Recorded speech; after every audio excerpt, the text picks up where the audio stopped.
Hey everyone, just wanted to give, I guess, my thoughts on the London leg of us getting to Mexico. So I'd never been to London before, and it was a lot of what I had expected, and but also a lot of things that I did not expect as well.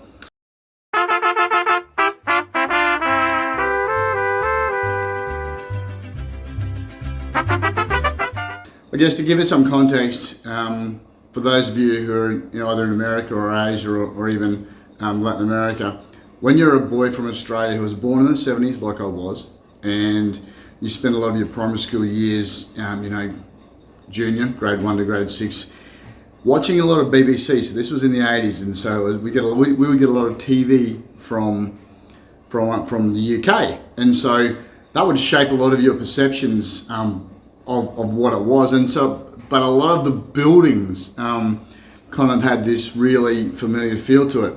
So I guess when you grow up watching, the young ones, the goodies, Yes, Minister, there's all these like kind of shows that were, I guess, iconic of the time, from the BBC, and that's where you would have this kind of familiar feeling about some of the old architecture that was in I guess in the UK and England and in London as well, and it was no different. So it was very strange. It felt actually like being in an old TV show. That's what it felt like to me, walking around and seeing what you feel should be a TV set, like props and things, but it's actually real. They're all real buildings.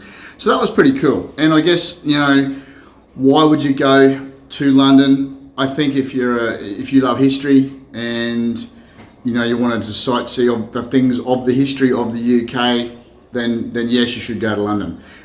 Look, a couple of caveats. If you're going to take kids, it's super expensive. It was only Selena and I and crew.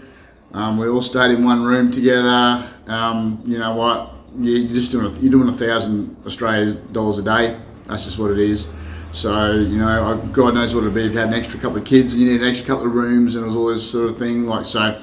Super expensive. So as far as like the value for the money, I don't know. You'd want to really love that old history and the architecture. It would have had to been a lot of tick boxes for you to justify that sort of money. Well, you could do probably a fortnight in Vietnam as opposed to 5 days in London for the same amount of money. Anyway, so for me, look, the impressions of London, the history was probably the most amazing bit, I suppose. The buildings, there's some amazingly hundreds and hundreds and hundreds of years old buildings, and then there's the things built in the I guess maybe the Thatcher era, maybe in the early 20th century, all the flats, basically all the flats, and what we would think is probably a crap place to live is super expensive, and you've got all these flats and flats and flats and flats and flats and flats. No one has any yard really. They might have a little courtyard. If you saw someone with a courtyard, well, they were probably wealthy. And then under the flats from the street level, you'd probably go up a couple of stairs and there's your first flat, and you might have one on top as well. But there's usually one underneath, and there's tight little spiral staircases for like this little, God knows what it is. It must be a little 1-bedroom studio apartment down there. And you'd see some of them, and it's like, no way I would think you could do that, navigate that drunk, or being old, or being fat, or at night time. I think you'd just die. So, pretty interesting to see how that people are happy to live, to be in, I guess, what they want to be in, which is London. Bustling around. That was probably one of the most interesting things about the buildings. We stayed at Hammersmith, which is still in what I guess they call London Central. But you still need 30 minutes on tube to get to the centre of London. So it's a fair way out, but it's what they call still in the London district. The busyness of people. People were just rustling, head down, head down, head down, head down. Cars were whizzing around. People were busy. A lot of bikes. A lot of push bikes, like people, and all manner of people. I didn't see really kids on push bikes. It was business people on push bikes, older ladies, just And look, there's nothing more I enjoy than seeing a heap of older people riding bikes in their business gear through the centre of London with no helmet. Yeah, more power to them. Love it. Making their own choices, living and dying by their own choices. I love that. I suppose the flats and things that when you sort of step into only a couple hundred metres from where we were staying at the Novotel in Hammersmith, you walk down a couple of side streets and you're basically into residential areas. And the outdoor spaces that they have for community space effectively. That was really interesting to see. There was even some space where there's a whole lot of fold up deck chairs. I'm not sure if somebody's running, if you had to hire them or whatever. But it's just really weird because it was a big triangle of grass in between all these roads and buildings and things, and people were in there sitting on deck chairs because guess what? There was some sun while we were there. So impression of the weather was great for us. So we didn't come and say, oh, the weather was terrible. Probably was one of the better weeks of their year. So we were lucky, but to see people getting out and enjoying some sunlight, trying to get some vitamin D, and in this common space because they're all in these flats. Doors just always shut. You don't see many, windows have shutters down. So really confined European, UK style of living. Impression on the food costs, basically double. If you're going to go out for a coffee, it's double. If you're going out for a hamburger, it's double. Sandwich, double. Steak and chips, double. Just with the conversion of whatever you're going to pay for AUD to the UK dollar, that's for Australian dollars. US potentially the same because even though you get a strong currency, you would never be paying $20 for a steak and chips at a local pub. So food costs very dear. Everything very dear actually. However, when you went into the shopping centres, like the little food marts, that were still in what I would say is a wealthy area, we looked at some of the groceries and we decided that we should compare some of the staples that we have in Australia and the price of them in Australia and see them in Hammersmith in London. So when we were there, an iceberg lettuce in Australia was about 10 Australian dollars, and a lettuce in London in an expensive little express fancy Coles style shopping centre was 60 pence. So that might be $1 Australian. So there you go. Snow peas are about $15 a kilo by the time you convert them back to Australian dollars, and in Australia it was $44 a kilo. 3 litres of milk was an exact conversion back to $3.60. So, and you know what? It's interesting to go, well, how can the UK provide all these lettuces when Australia is so much we grow 3 times more than we can consume. How can we have shortages for a start? How can it be so expensive? We grow 3 times more than our population in Australia can produce. Obviously, the economic and business cycles have not been set by the governments to promote low cost of food for its own population. Unfortunately, that's all it really is. And then people will go, well, hang on, well, it must be because there's an energy crisis. Well, fuel, so unleaded petrol, by the time we did the conversion back, was $4 Australian per litre in London. So I don't think it's a fuel cost because at the time it was about $2 Australian in Australia. So our fuel was half the price, but our lettuces were 10 times as amount as London. So interesting to see how that all plays out. When we were walking through the residential common things, having a bit of a gawk, if you had a car space actually parked on your little courtyard of your flat, you were wealthy. Most of them were on the street, so there wasn't really any spare spaces on the streets, and then you'd see a bike chained up somewhere. So I reckon that once you had the good park, it was outside the front of your house or your flat, you probably didn't want to really move your car. You might have an electric scooter or a push bike, and you might just go down the road or to wherever you're going, and probably to your local. Now, a pub on every corner, that's not really a lie. It really was. When we were walking through some of the residential section in Hammersmith, must have passed 5 or 6 pubs within about 100 metres of each other, and all looked like they would be well patronised, and the food would be good. We dropped into a few of them. The Havelock was one, I think it was the Queen's Head was another one. All these great pubs, and we had some nice food, expensive food.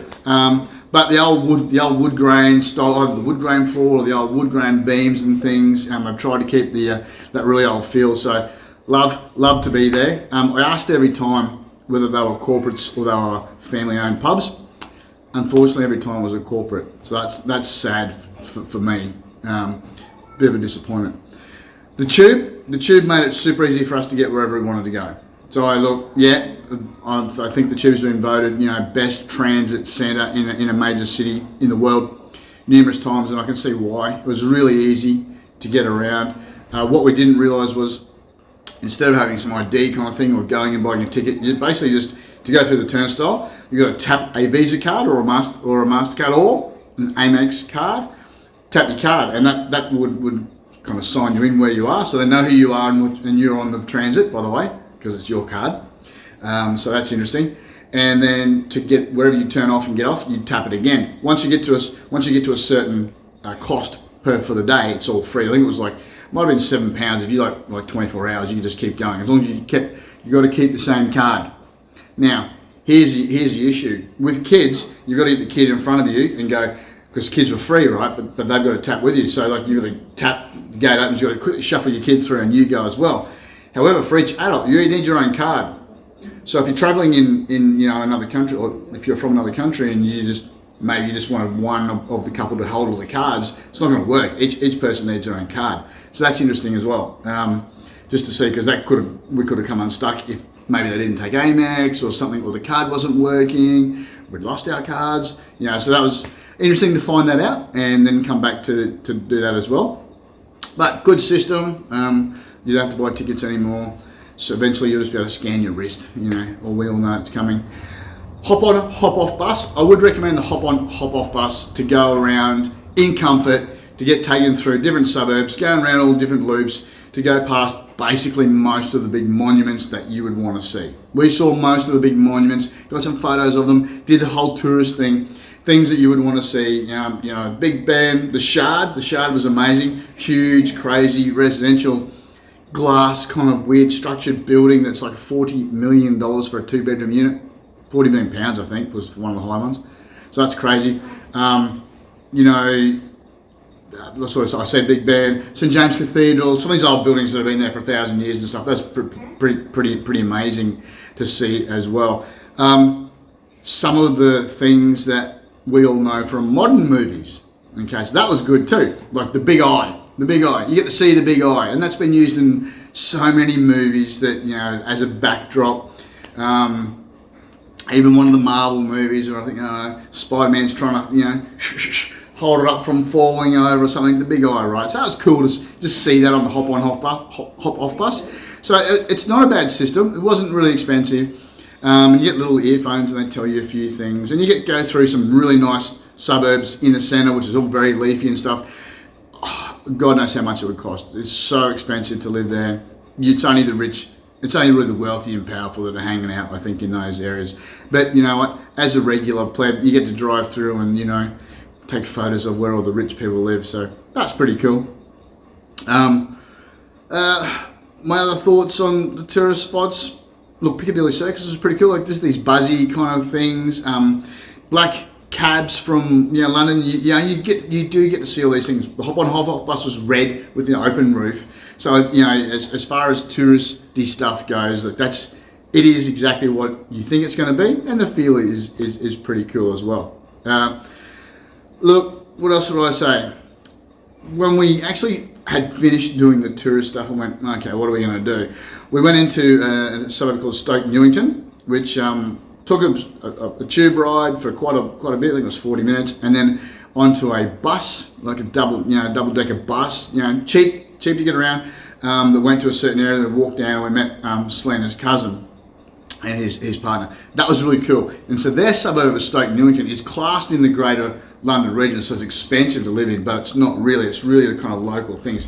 That was really nice. There was local shops, local things, and they really talked a lot about the community really rallies around that neighbourhood, so people know each other. Big open community space that we went and saw, a big park, and it was a great day. It was sunny, so everyone was out there. Kids are playing soccer, like actual little teams of soccer with little goals set up, so little competitions. We went, and of course we had to stop at a couple of pubs and have some Guinness and things. So really pretty kind of suburb, for want of a better word, because British architecture like that's not pretty, but quaint, I guess, for looking for better words than that. That was a cool experience. I could see myself hanging out in suburbs like that, as opposed to more the central London stuff. That didn't kind of excite me But we go to things. Look, we saw the changing of the guard at the Queen's house.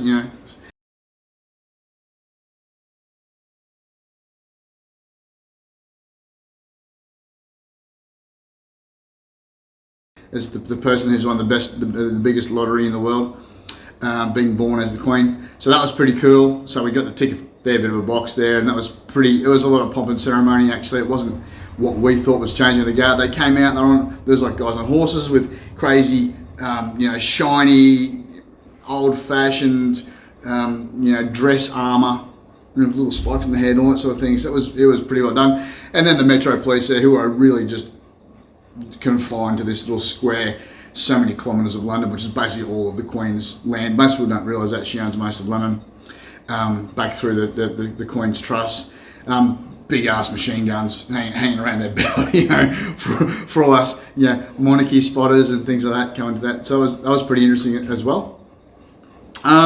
Look, I suppose the day we went to Tottenham Hotspurs was a good eye opener. So Tottenham Hotspurs was not far from Stoke Newington, but I think it might have been just on the perimeter, just outside the central London kind of district, what they call, because you have to get on a bus, and the bus is a fair few stops, and you start to see probably the real people.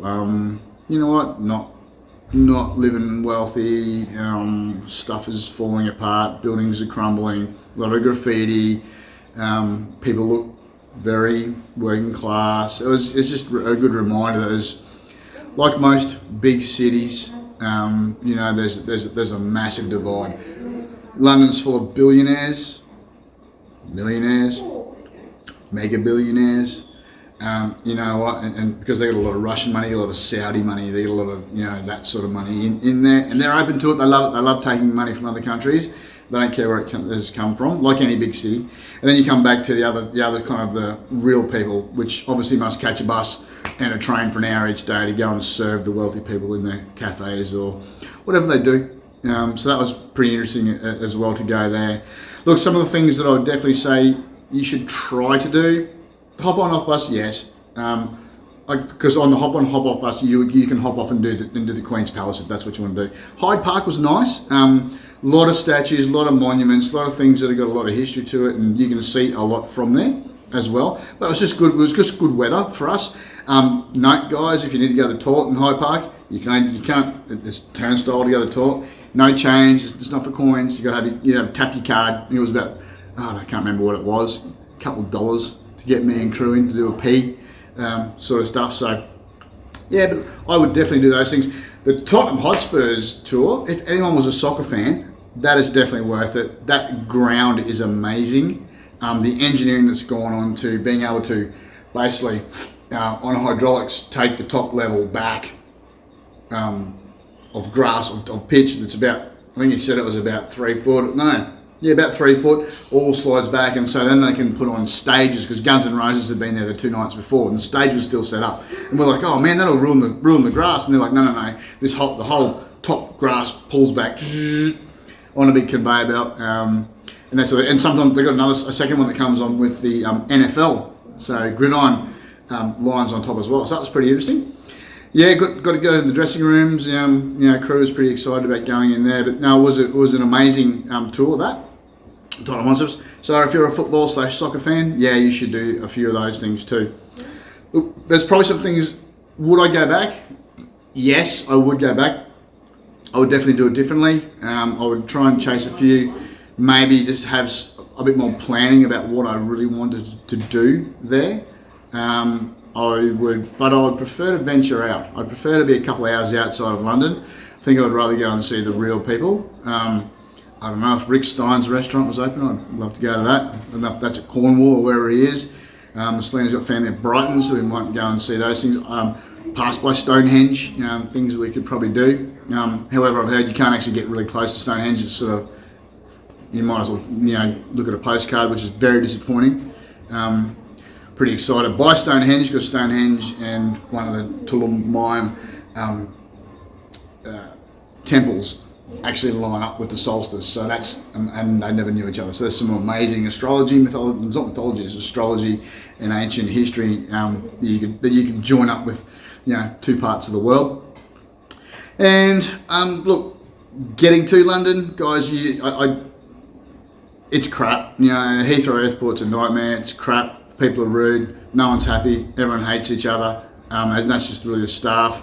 And crime's pretty high in London. We're just, our driver pulled up our Uber driver pulled up to take us back to the airport to leave, and he just really, where the Novotel is, the reception's on the first floor, so we've got to go in the elevator up the first floor. He came up and said, "Yep, we were kind of coming with our bags, we were getting ready," and he must have been gone all of about 5, 6, 7 minutes, maybe 10 if you're being generous. Came back downstairs, we started loading the bags in, and all of a sudden you can see that the driver's side window has been smashed in and stuff taken. So all in that short period of time, there was a witness said, there's a guy on a push bike, I don't know, some SA with his little pinball hammer. He smashed 2 cars, taking a laptop out of one that was just really close to our Uber driver's car. Broad daylight, it's 11 o'clock in the morning or something. Well, it was actually earlier than that. It was probably about 8:30. And on camera, because there's cameras there, didn't care, on his push bike, smash, 2 cars, tried to get whatever he could, tried to get a laptop, got some, got a wallet and ping ding. Now, that's not violent crime, however, it's still crime. And I guess, you know what, are Western cities safer than other cities? I don't know. I don't think so. I think drug addictions and poverty are worldwide. I don't think they're down to second tier or developing or transitioning countries at all. Didn't feel as safe in London as you would think that you should at all. No. Feel much safer in Mexico, believe it or not. Anyway, guys, that was my little recap on London. Thanks for listening. I do appreciate it. I hope you enjoy all the footage we take this. Because a lot of it is so much architecture that I just wanted people to see. Just taking a lot of snaps. I'm just rolling them through, just to get that feel. And people who are Gen X and my age from Australia and did watch a lot of the BBC programs and stuff, you'll feel some slight bit of warmth and kind of this little kind of thing going on, because it's kind of what it really is. So anyway, look, that was London. Obviously we've moved on and we've got some Mexico stuff coming up for you guys, and we will talk to you soon. Please leave a comment down below if there's anything you want to know about any of the things in there, how to navigate something. We learned a lot. So how to navigate a few things if you're going to be in that area. About the Tottenham Hotspurs tour, got some tips there as well. So anyway, guys, have a great day. I will talk to you soon. See ya.